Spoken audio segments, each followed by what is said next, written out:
নমস্কার। বনলতা সেন, কবি জীবনানন্দ দাশ। হাজার বছর ধরে আমি পথ হাঁটিতেছি পৃথিবীর পথে। সিংহল সমুদ্র থেকে নিশীথের অন্ধকারে মালয় সাগরে। অনেক ঘুরেছি আমি বিম্বিসার অশোকের ধূসর জগতে। সেখানে ছিলাম আমি, আরো দূর অন্ধকারে বিদর্ভ নগরে। আমি ক্লান্ত প্রাণ এক, চারিদিকে জীবনের সমুদ্র সফে। আমারে দুদণ্ড শান্তি দিয়েছিল নাটোরের বনলতা সেন।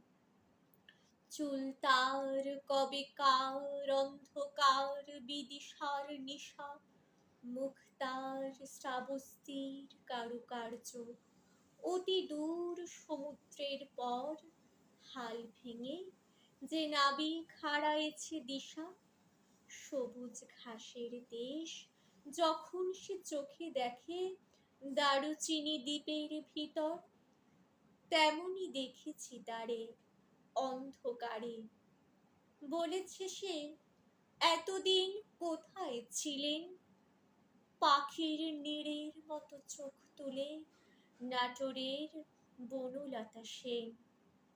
সমস্ত দিনের শেষে শিশিরের শব্দের মতন সন্ধ্যা আসে। ডানার রৌদ্রের গন্ধ মুছে ফেলে চিল। পৃথিবীর সব রং নিভে গেলে পাণ্ডুলিপি করে আয়োজন।